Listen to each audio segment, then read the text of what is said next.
बहुत किशोर जी, एक मुझे ध्यान है, जब आपने बहुत सारी चीज़ें आपने भी बताया कि हाँ पेंटिंग भी की, आप फोटोग्राफी भी कर रहे थे, फिर कविताओं में आए जो आपकी विरासत भी है, पिताजी से भी आपको मिला है, घर में माहौल मिला है। लेकिन जब आप इसमें एंटर हुए थे, आप शुरुआत में जब, क्योंकि होता ही है जब थोड़ा सा नर्वसनेस होती है सुनाते वक्त, जब आदमी पहली बार कैमरा हमारे सामने हम देखते हैं, हम भी आए, हाथ कांपते हैं वगैरह, वो दौर भी होता है सबका। मैं दूसरी चीज़ पे आ रहा हूँ।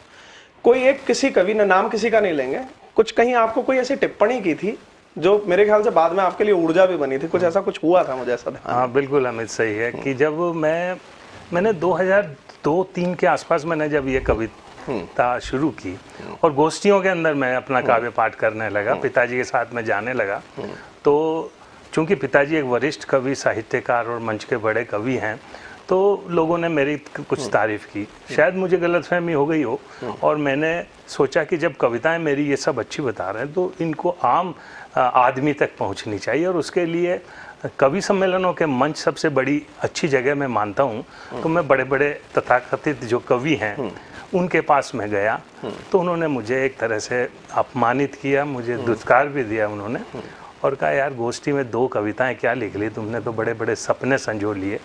तो बस वो बात थोड़ी मुझे चुभ गई, और फिर मैंने निश्चय किया कि इनकी ये जो बड़ी लाइन खींची हुई है, एक छोटी सी लाइन किशोर पारिक की भी खींचेगी। और तब से मैंने प्रयास किया, और आप सब मित्रों का, स्नेही सुधी श्रोताओं का, दर्शकों का बहुत मुझे सम्मान मिला, और उन्होंने बड़ा स्नेह देकर मुझे सुना। आज देश भर के मंचों पर देशभक्ति की ओज की कविताओं के लिए मुझे बुलाया जाता है। तो ये मैं सारा श्रेय उस ईश्वर को और अपने पिताजी को और सभी। तो आप अब उन सो कॉल्ड जो कवियों की जो हम बात कर रहे हैं, जिनका था कि 2 कविता, उनके साथ भी कवि सम्मेलन करते हैं? नहीं, मैं उन सब के साथ देश के सभी। कभी कभी वो, वैसे तो ये बात कभी होती नहीं, लेकिन आंखों में कभी वो ऐसा लगता है कि नहीं, लेकिन वो अब मेरी तारीफ करते हैं इस बात का, और उन्होंने कहा कि तुमने धैर्य नहीं खोया।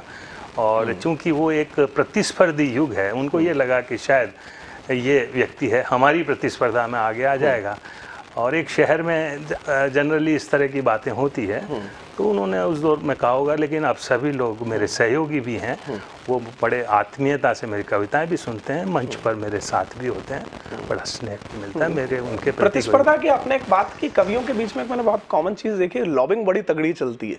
मैं तुझे बुलाऊंगा, तुम मुझे बुलाओ, और उसे नहीं बुलाना है। ये कितना पीड़ा देता है एक बहुत ज्यादा, एक सामान्य कवि को जो किसी गुट में नहीं है, निर्गुट आंदोलन का सदस्य। नहीं, बिल्कुल सही कह रहे हो अमित, और ये कविता के फील्ड में नहीं है, कला के किसी भी क्षेत्र में इस तरह की बातें होती है। लेकिन मैंने जो पीड़ा भोगी, उसके बाद मैंने निश्चय किया कि मैं नई पीढ़ी को मैं आगे लाने में जो मैं मदद कर सकता हूं, और मैंने अब तक करीब 400 के आसपास बड़े कवि सम्मेलन किए होंगे, जयपुर, राजस्थान और देश के कई कोनों में। और मेरा प्रयास रहता है कि मेरे साथ 1 या 2 ऐसे नवांकुर कवि हों, दस्तक नई पीढ़ी की। तो ये मैं राष्ट्रीय कवि संगम का मैं प्रदेश महासचिव हूँ, और वहाँ से मैंने सीखा। हर साल मैं 2 प्रोग्राम ऐसे करता हूँ जिसमें दस्तक नई पीढ़ी की होती है। सारे वरिष्ठ कवि सामने बैठे होते हैं और नवांकुर कवि, उन्हें हम सुनते हैं।